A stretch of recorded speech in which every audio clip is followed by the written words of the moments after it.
Welcome to Thrivin at the Beach podcast. I'm Peggy Masterson, and I'm delighted to be your host.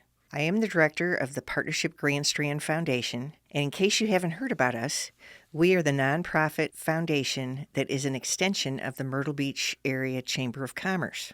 Partnership Grand Strand was created by local businesses to serve local businesses, and we serve everyone across all 14 communities that we often and fondly call the Grand Strand. Our work puts us in a unique situation where we get the opportunity to collaborate and support many of the organizations that are busy building a better tomorrow in our area. This gives us a wonderful opportunity to collect the details surrounding these growth initiatives and then share them with you. That's really why we created this podcast. There's so much amazing work, we just had to find a way to get it out to you. I could not be more excited to be able to facilitate a way for our guests to tell you their stories, to share the initiatives that they're working on, and give you a peek under the tent on what's coming to our community. I hope you'll catch this wave of momentum and then share it with others. So let's dive right in. Hey everybody, welcome to the newest edition of Thrivin at the Beach, where we give you an opportunity to kind of meet some of the people that are working hard behind the scenes to fuel our long-term growth and prosperity. Today we're going to talk about education. We're super excited to have Dr. Marilyn Fore here with us today, who is the current president of Horry Georgetown Technical College. Dr. Fore started her career as a faculty staff member. She was focused on teaching economics, government, and fundamentals of math. After that, she went on to be department chair, on to dean, associate VP, VP of academics and student affairs, senior vice president, and then was appointed president in 2017 and has been in that role ever since. She's originally from Ohio, but spent some time at Fairmount State, where she graduated with her undergraduate degree in West Virginia. She has 2 master's degrees from the University of South Carolina, one in economics and one in education. She also has an honorary doctorate from our local Coastal Carolina University for her public service. Thank you so much, Dr. Fore, for being here today. Thank you. It's a real honor and privilege to be with you.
So, obviously, Dr. Fore, you have not only accomplished a great deal from an academic perspective, but you're doing great things here in the Horry County area. And I wanted to just kind of hear from you a little bit about how did a young lady from Toledo, Ohio, make the commitment and accomplish the things that you have accomplished across the course of your career?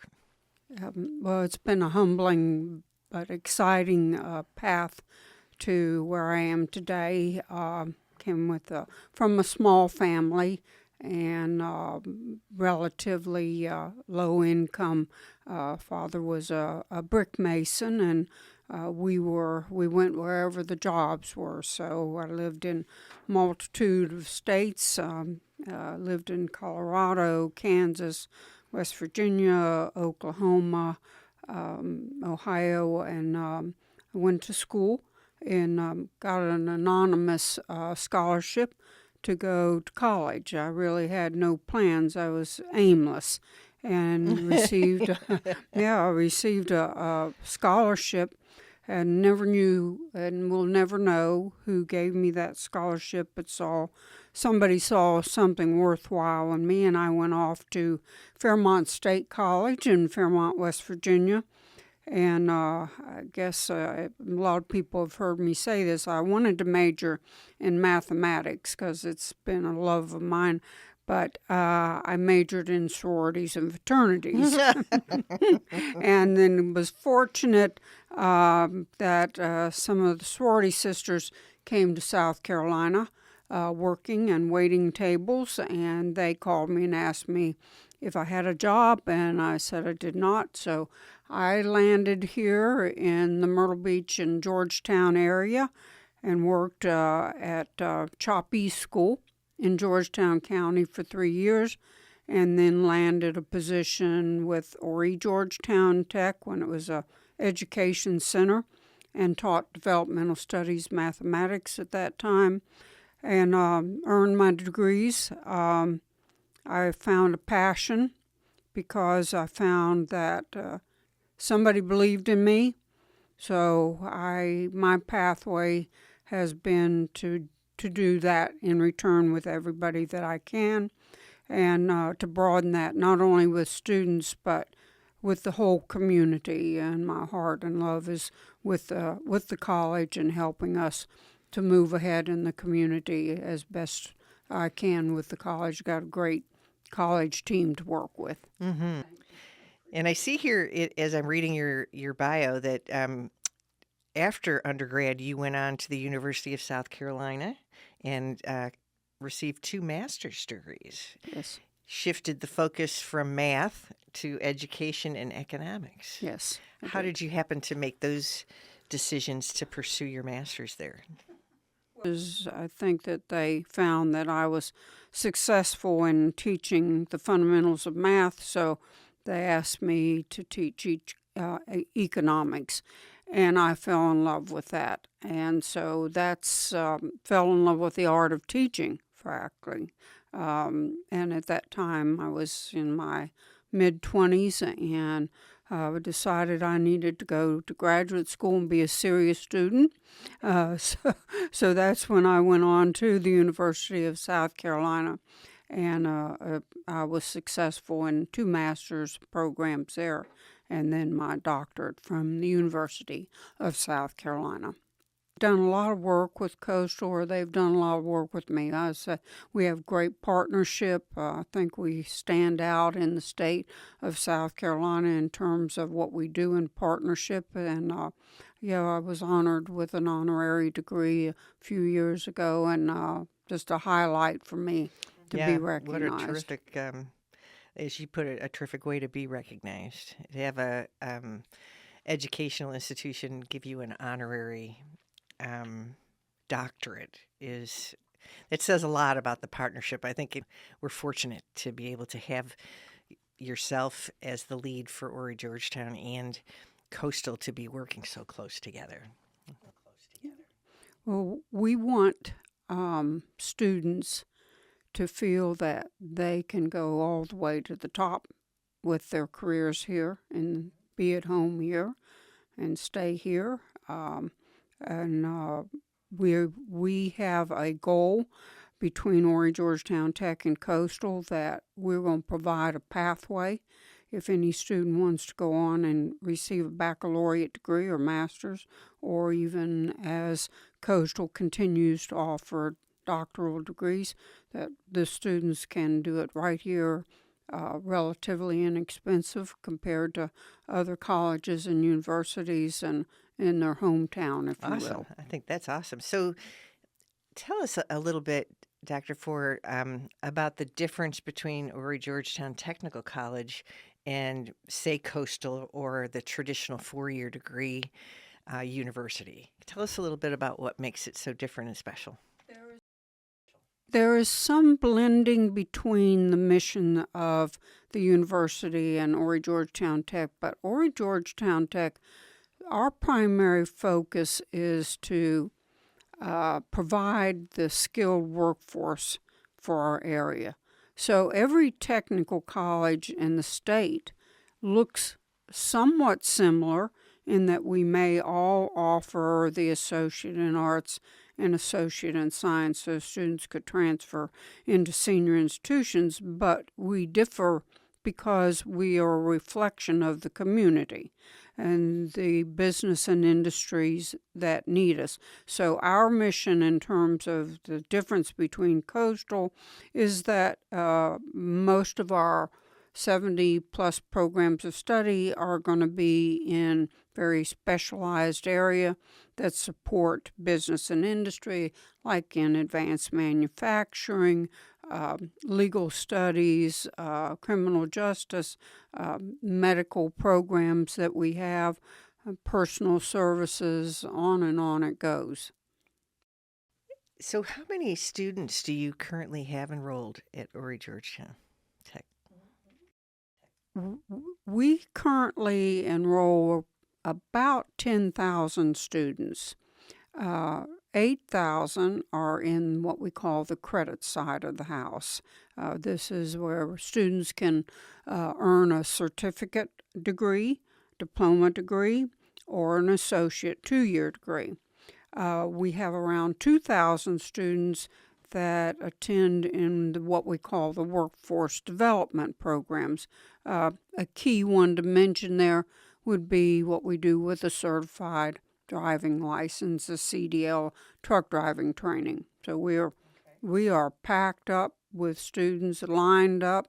I think we have 5 trucks that we have on the lot out there, and students go through that program and in and out in 8 weeks. So about 2,000 students in terms of short-term training.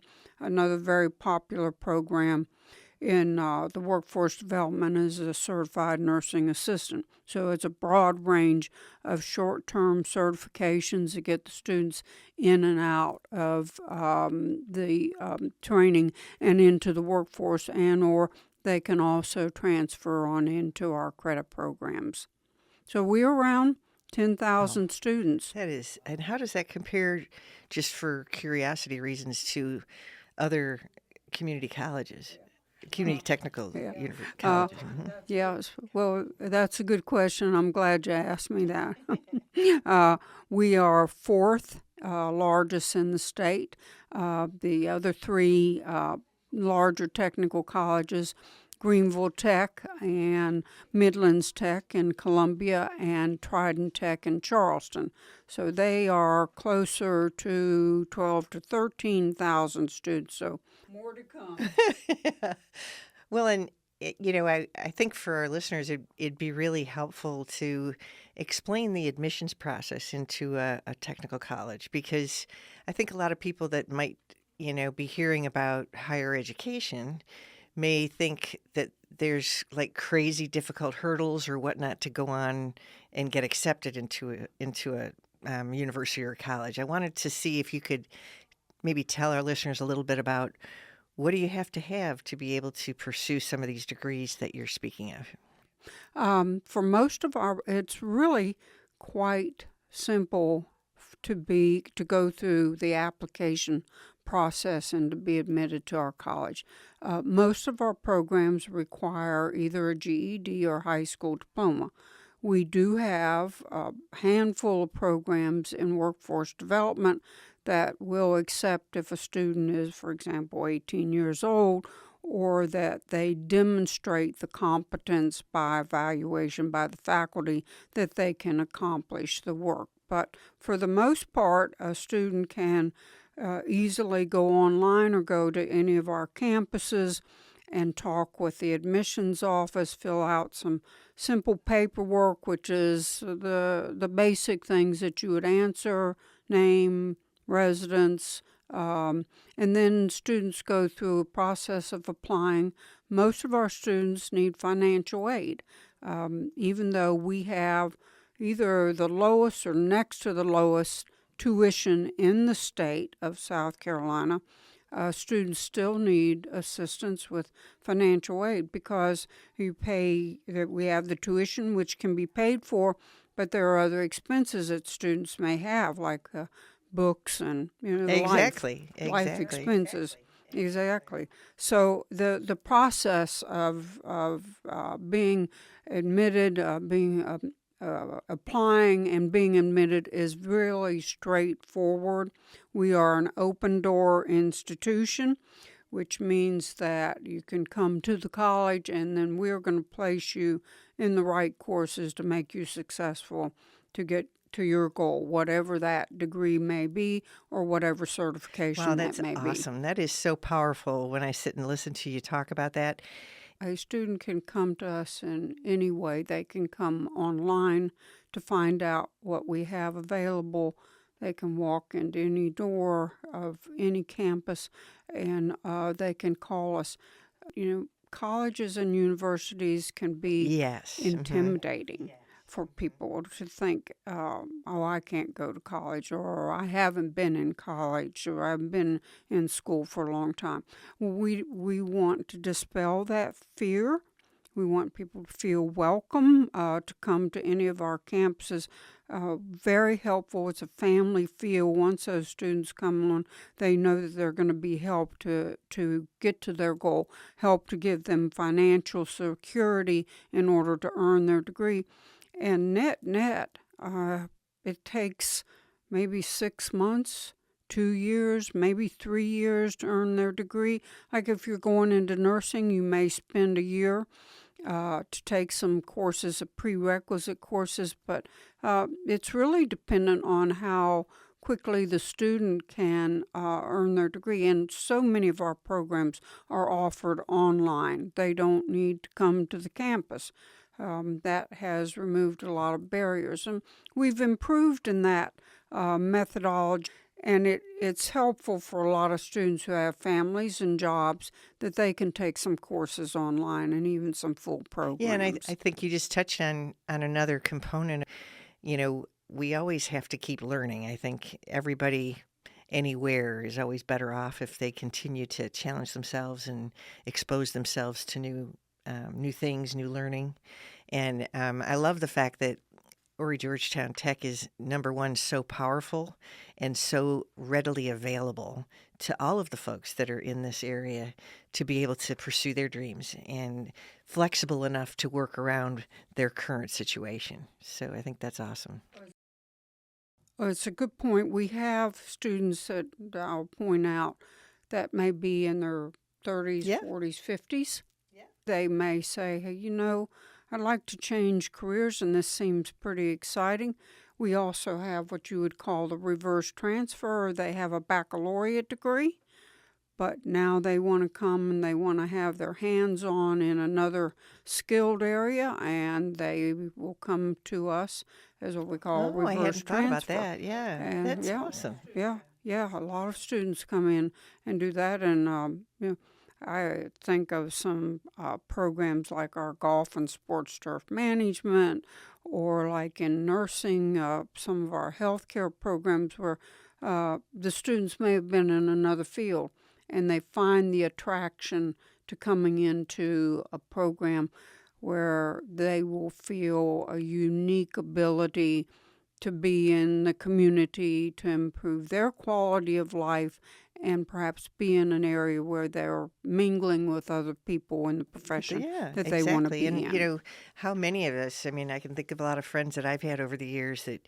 you go to school and you think that's what you're going to do, and you get into it and find out not so much, right? Maybe there's something else that interests you more. And I would encourage anybody to go after, life's too short not to go after what really kind of gets you up in the morning and energizes you and that you feel fulfilled at. So I wanted to segue for just a minute and talk about something that you'd said earlier about how it's really important to you as the president of the college to actually be a reflection of the community.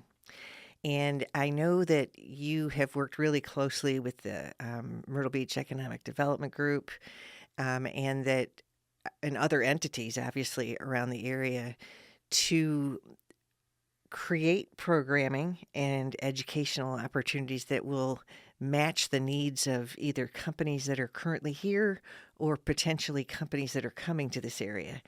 And that's a unique partnership right there, I think, that we need to talk more about, because having that commitment to reflect what the community needs, I think, is quite powerful. And I'd love to have you share a little bit more with us about maybe some examples of things that you're working on right now that fit that bill. It's not, when I say mine, it's the college's passion. We have well over 300 full-time employees and 600 if you count in our part-time employees. Our passion is to serve this community by connecting with business and industry and to design programs that meet their needs. I think that there's been far better understanding and communication between education and industry than ever before. Languages can get in between. If you are talking just in higher ed language and using words that business and industry doesn't understand and vice versa, you're not going to benefit one another. So we strive to listen to what's needed. And it has been beneficial to serve on both Georgetown Alliance and also the Myrtle Beach Regional Economic Development Corporation, because we are mixing in with business and industry leaders, community leaders that can tell us what they need. Example, we understood about 4 or 5 years ago that there was a real need to do some training in the marine technology area. And what I mean by that is outboard marine technology, working with outboard marine with motors. And the other is in boat building. So we have implemented both of those programs over the last few years. We just started the boat building program. The forestry and wildlife program was built here, implemented many, many years ago, and it's a mainstay. So our ears are open, and if I could have any communication with the community, it would be tell us what you need. And we are nimble. We quickly put programs together. We recently put one together to help to train in the insurance industry, to help people to become, to pass the boards or to get their license. So working with business and industry it's the heartbeat of our college, because we feel that in that way what we're doing is we're supporting the economy. We are helping the economy to grow. We're there with both of the counties to say, hey, tell us what your training needs are. Tell us what it is you need to bring a certain business or industry into the area. And let us listen to that, and then let us put the training program together for you so that you've got the skilled workforce to build up. Oh, that's awesome. So I imagine that willingness to get that workforce in place paves the way in many ways for whether it's the Georgetown or Myrtle Beach Economic Development Group to secure commitments from other companies, right? If someone is expressing an interest in this area, right, and one of the barriers might be, well, where would I get my trained workforce? To know they can turn to you and know that it's going to be listened and acted upon to be able to get that workforce has got to make that a little bit easier, meaning make it easier for them to get a commitment from a corporation to come into this area, which ties in beautifully to kind of what we're here to really talk about today, which is, pardon me, all of the work that goes on behind the scenes in order for a community to be prosperous. And this is a great example of the marine work that you're doing, because perhaps, and I don't know the history behind it, but perhaps there's companies that are interested in kind of making a commitment, putting a stake in the ground in this area. Yeah. When a prospect comes to town, if you will, we've been asked to show the prospects our campuses and what programs that we have. They see that as the givens because they want to know, will we be able to train, or what are the educational opportunities even for their employees should they move into That's a the good industry, point, yep. move into our communities. So they want to know about what are the educational opportunities. It also gives us an understanding of, if we don't offer the program or the training, can we design it for them? And I've not known of any area that we've not been able to do that. That's what exactly happened with the outboard marine. There was no training in the state of South Carolina, and one of the local dealers, Marshall Marines, came to us and talked with us and asked us about building a program because he was concerned about the fact that there was no training, but it was a part of his legacy. It was his company and something that he loved, and he wanted others to learn the business, get into the industry. So it was not only having the skilled workforce, it was in his blood of what he wanted. So we said, we're going to do it. And we built that program in a matter of 4 or 5 months, found a space to put the program in, secured the faculty, bought the equipment, and started training. And all the students that have gone through that program over the past 4 or 5 years have been gainfully employed somewhere. So it's that's just an example of one of the things that we feel good about, how we're able to meet the community needs. So as I said, we are different than other technical colleges in that we reflect whatever our community wants and needs. Wow. And that begins, like so many things, with listening. So we are and should be grateful of all the work that Horry Georgetown Tech is doing to support us. And with that, I know that you have also identified some things that are kind of a little more future focused, things that may not be in place today, but they're initiatives that you're working on. And I'd love for you to talk a little bit about those for us. Yeah, I'm real excited about some plans that we have going forward. This is, we started a cybersecurity program probably about 4 or 5 years ago, and it's been quite successful.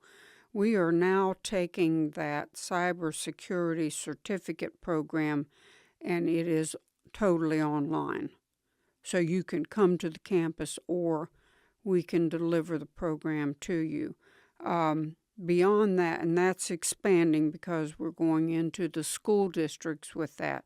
Horry County school system, the students are taking that online. We are looking at developing a program in environmental sciences. We have employed somebody that has a very strong background with Horry County and wastewater treatment, and there's a growing need for that. So we're going to be developing a 2-year associate degree in environmental science with an emphasis in the wastewater management. One thing I do want to emphasize that we're working, not that it's new, but it's expanding, is to expand all of our healthcare programs. With the growth in this area, the population growth, the retirees, everybody, all of us need healthcare. So we're expanding our nursing program and all of the other healthcare programs. So we are admitting about 350 to 400 associate degree nursing students to go on track to be RNs, and we hope to get to 600 students to admit by the year 2030. Other programs that we're looking at, I've got to do some research, but I'm very interested in our exploring to do something in the realm of aviation. The door is our door's been knocked on about that field a number of times, and we've got to answer it. I just need to know what are the specialties, what are the areas. We've entertained some conversations about flight training.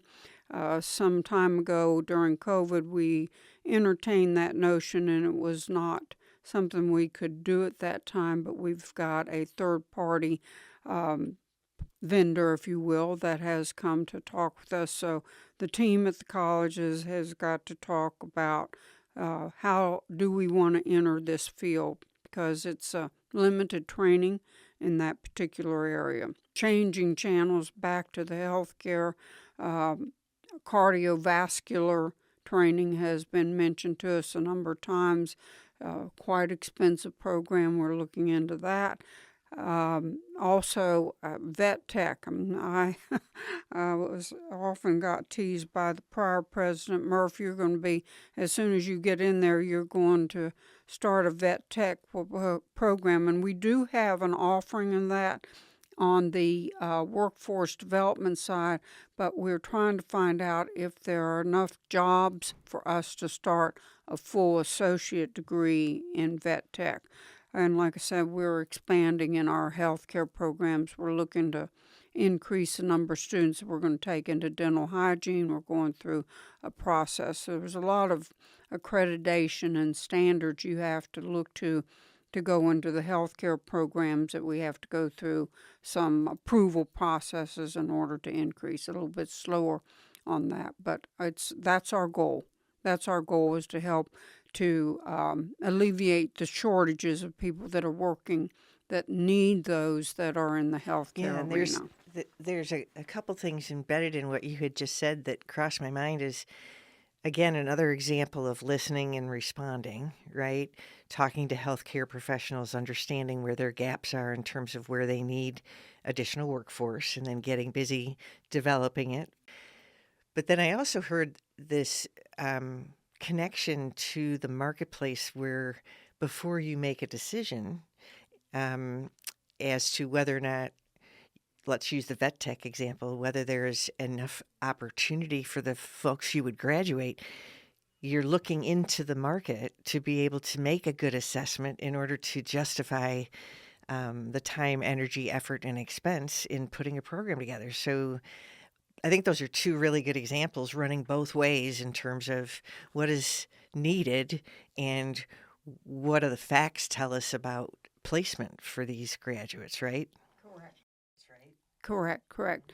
And depending on how we want to package the program. So if we want to go to an associate degree, it requires approvals by our local tech board, our commissioners, and approval on the state level. And you have to verify that you have jobs okay. for I did the not students. know that. All right.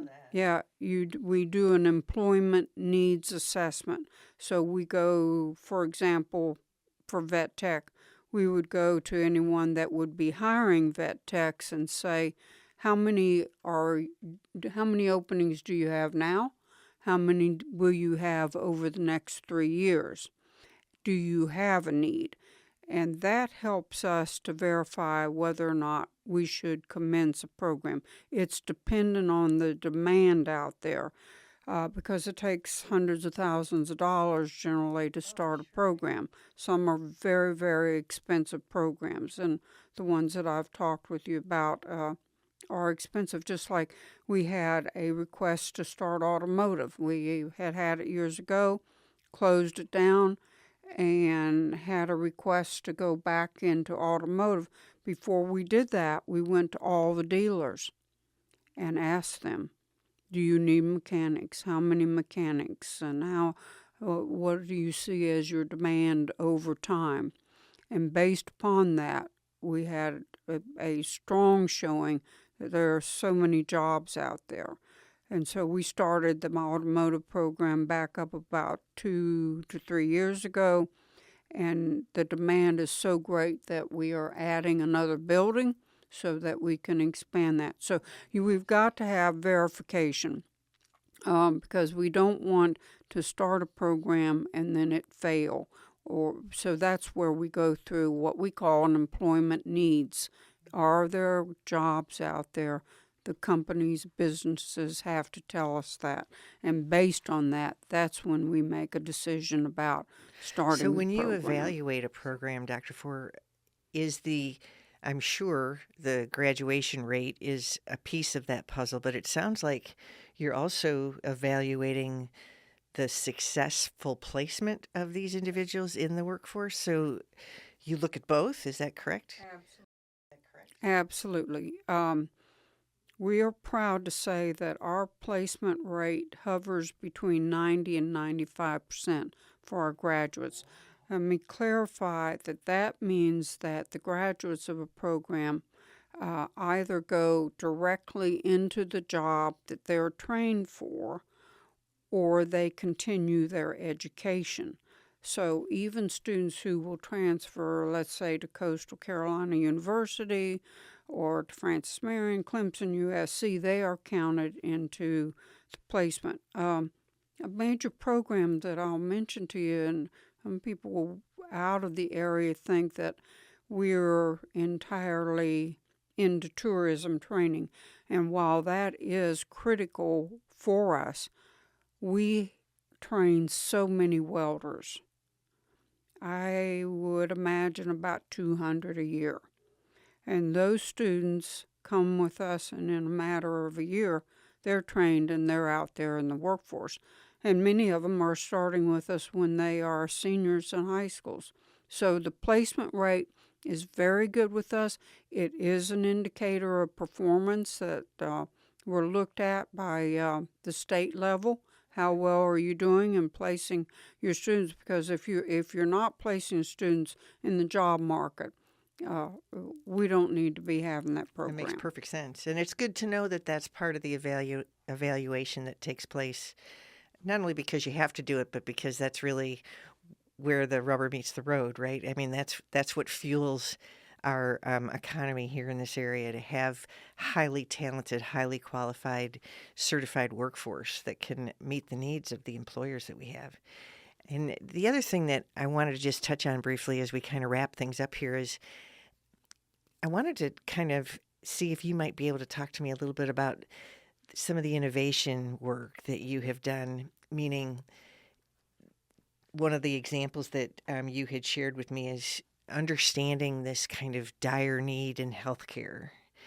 You and your team have developed an alternative approach, right, to getting these students educated. And I would love to have you share that a little bit, because that's how things get done, right? When there's barriers, being innovative and finding another way around can make it work. I think more and more the lesson I've learned so well is building relationships with people. And in talking with our healthcare providers, one idea that we came up with was, let's take the students to their premises, to their facility, rather than everything having to be on our campus. So what we are doing, for example, in support of Conway Medical Center, is that we have a cohort, which means we have about 24, 30 students that are going into nursing, and they are on the Conway campus, and they will be doing much of their clinical work at Conway Medical Center. Same thing is going on with Tidelands, is that we have some property that belongs to Tidelands. We have students that want to work closely with Tidelands, and so we have moved a cohort of students into that area. So, and then, of course, we go into so many of the high schools. Our faculty will teach in the high schools some college courses. So we try to look at innovative ways to get into the community and provide the training on their landscape so that it makes it easier, and also that the business and industry feel like they've got a partner that's willing to come to them and place the students closer to them, have a relationship with them, and potentially be employed by them. I think that's a perfect example of innovation, productive innovation. And you had also mentioned to me that you're working on some things in the AI space, and that this cybersecurity piece the vision is to evolve to a center of excellence. And I'm excited to hear more about that. Yes. Okay. Well, on the cybersecurity, when I say a center of excellence, we have what's called a cyber range on our Conway campus. It looks like you're in the NASA room where the students are sitting in front of their computers, but they're looking at a huge screen that shows the United States, and it shows hacking that's coming into the United States, and the students are learning how to analyze that and what they would do if they were working in business and preventing that. Yes. And we are seeking even more funds to enhance that, and we're working with Anderson University, Tri-County, and I think another college. And what we want to do is to be sure that we can expand the cybersecurity across the state and even outside of the state as best we can. So when we say a center of excellence, is that we're hiring faculty that are specialized in this training, and then trying to take the training out into all regions that we can. In terms of the AI, interesting, because that's a program that we're going to develop. We want to offer it first as a short-term certificate program. We feel, I don't know about the jobs, but I know that everybody, we need to embrace it. We need to incorporate it in the programs that we have, because all of us are going to need to know how to use it to our advantages. And so we are going to be looking at building a program in artificial intelligence, and that ties in with the cyber to somewhat, because it's all in the high tech area. So that's where we're headed.